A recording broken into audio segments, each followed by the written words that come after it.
दोस्तों नमस्कार। आज राहुल गांधी ने आरएसएस, बीजेपी, साथ ही साथ मोहन भागवत और साथ ही साथ अगर बात की जाए गवर्नमेंट एजेंसीज की बात की।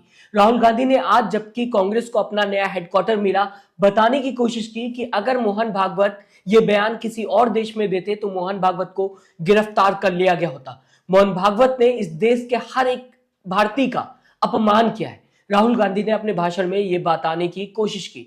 दरअसल मोहन भागवत की दोस्तों अगर बात की जाए तो एक बयान सामने आया मोहन भागवत का, जहां पर मोहन भागवत ने कहा, राम मंदिर प्राण प्रतिष्ठा के दिन भारत को मिली सच्ची आजादी। इसे लेकर राहुल गांधी की प्रतिक्रिया आज सामने आई है, जहां पर राहुल गांधी ने बताने की कोशिश की कि देश 1947 में जब आजाद हुआ तो उसके लिए कई लोगों ने बलिदान दिया। यह अपमान है उन लोगों का भी जो बयान सामने आया मोहन भागवत का।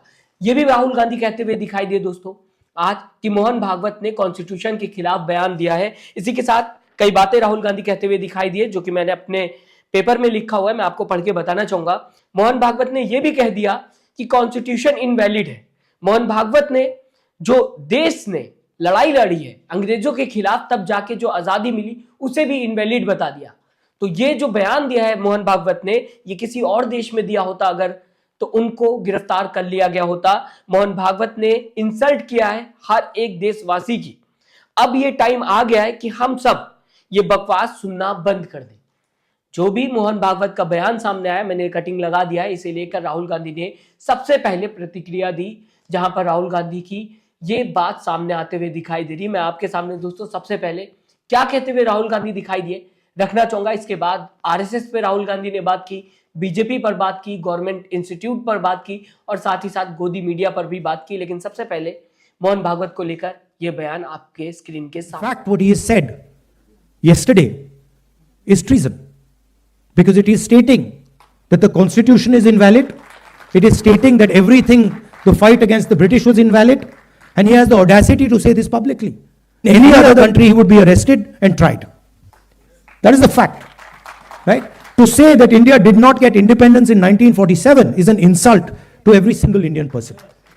And it's about time we stop listening to this nonsense that these people think they can just keep parroting out and shouting and screaming.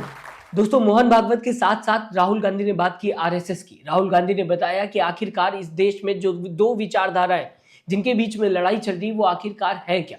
Rahul Gandhi ने बताया कि एक तरफ कांग्रेस की विचारधारा है जो कि कॉन्स्टिट्यूशन को फॉलो करती है और दूसरी तरफ आरएसएस की विचारधारा है। इसी के साथ राहुल गांधी ने बताने की कोशिश की कि कांग्रेस की जो विचारधारा है वो हर एक भाषा, हर एक कल्चर, हर एक कम्युनिटी का सम्मान करती है, हर किसी को एक साथ लेके चलने की बात करती है, जो कि कांग्रेस की विचारधारा है। दूसरी तरफ अगर बात की जाए सेंट्रलाइज्ड नॉलेज की बात होती है, सेंट्रलाइज्ड अंडरस्टैंडिंग की बात होती है, यानी कि सब कुछ एक हाथ से एक इंसान के थ्रू चलने की बात होती है, जो वो आरएसएस करते हुए दिखाई देती है, जो कि कांग्रेस कभी भी नहीं चाहती, क्योंकि हम हर धर्म, हर भाषा का सम्मान करते हैं।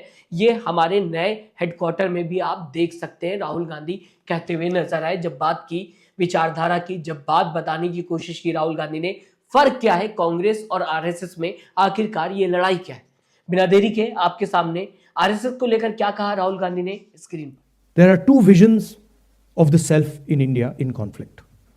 One is our idea, the idea of the constitution, and the other is the idea of the RSS. One idea says India is a union of states. We have, as we entered, I saw, we have all the national languages there, equally placed together. There is no superior language. There is no inferior language.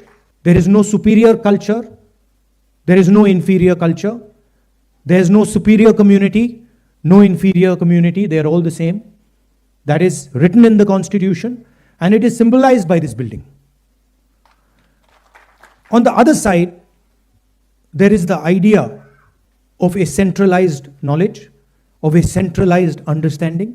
दोस्तों पिछले 10 सालों से BJP शासन में है और ऐसे में राहुल गांधी ने बीजेपी की भी बात की। राहुल गांधी ने बताने की कोशिश की जो पार्टी सत्ता में है, दरअसल अगर बात करूं मैं उसकी, तो वो देश के संविधान पर भरोसा नहीं करती। साथ ही साथ राहुल गांधी ये भी कहते हुए नजर आए कि इस देश के तिरंगे पर भी उन्हें भरोसा नहीं है जो सत्ता में पार्टी है।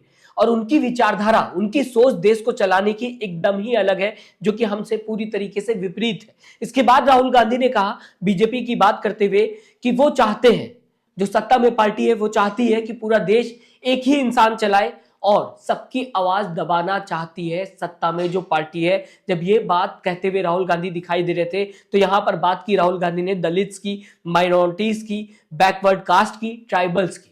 तो राहुल गांधी ने बताने की कोशिश की कि जो सत्ता में पार्टी है वो किस तरीके से माइनॉरिटीज, दलित, बैकवर्ड कास्ट और ट्राइबल्स की आवाज दबाने की कोशिश करती है, और हम ही है यानी कि कांग्रेस ही अकेली एक पार्टी है जो ये सब जो हो रहा है देश में लोगों की, पिछड़े वर्ग की आवाज जो दबाई जा रही है उसे रोक सकती है।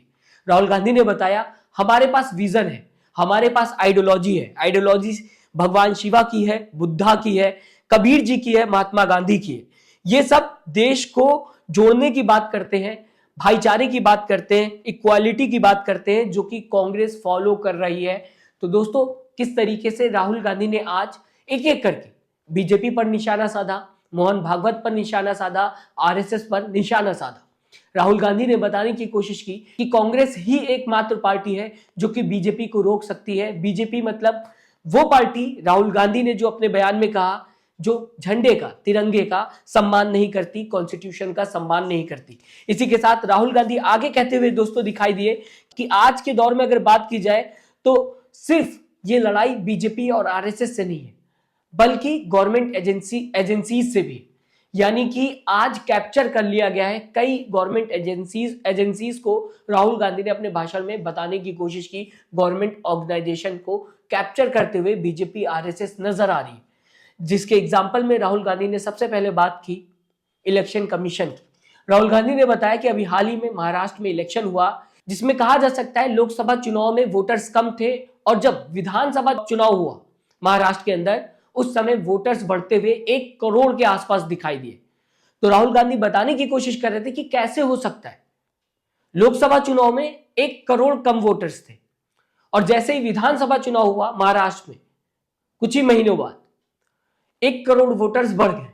और हम चाहते हैं कि ट्रांसपेरेंसी हो, हम चाह रहे हैं कि वोटर्स की लिस्ट हमें इलेक्शन कमीशन दे ताकि हम रीचेक कर सके कि कैसे ऐसा हो सकता है। हमारी संतुष्टि के लिए, ट्रांसपेरेंसी के लिए इलेक्शन कमीशन को हमें लोकसभा इलेक्शन की लिस्ट, वोटर्स की लिस्ट, और साथ ही साथ विधानसभा, महाराष्ट्र में जो विधानसभा हुआ उसकी लिस्ट वोटर्स की देनी चाहिए, जो कि मना करता हुआ इलेक्शन कमीशन दिखाई दे रहा है। और साथ ही साथ हरियाणा चुनाव की भी बात करते हुए राहुल गांधी नजर आए। आखिर में राहुल गांधी ने मीडिया की भी बात की, बताने की कोशिश की राहुल गांधी ने आज अपने भाषण में कि किस तरीके से आज मीडिया देश के अंदर आजाद नहीं है। मीडिया किस तरीके से काम कर रहा है ये हर किसी को पता है। मीडिया किस तरीके से दबा हुआ है ये हम सबको पता है, और हमें हर चीज को लेकर ये लड़ाई लड़नी होगी। इतनी ज्यादा आसान ये लड़ाई नहीं है, लेकिन कांग्रेस जो विचारधारा लेके चल रही है, कांग्रेस ही एक ऐसी मात्र पार्टी है जो कि लड़ाई ये लड़ सकती है।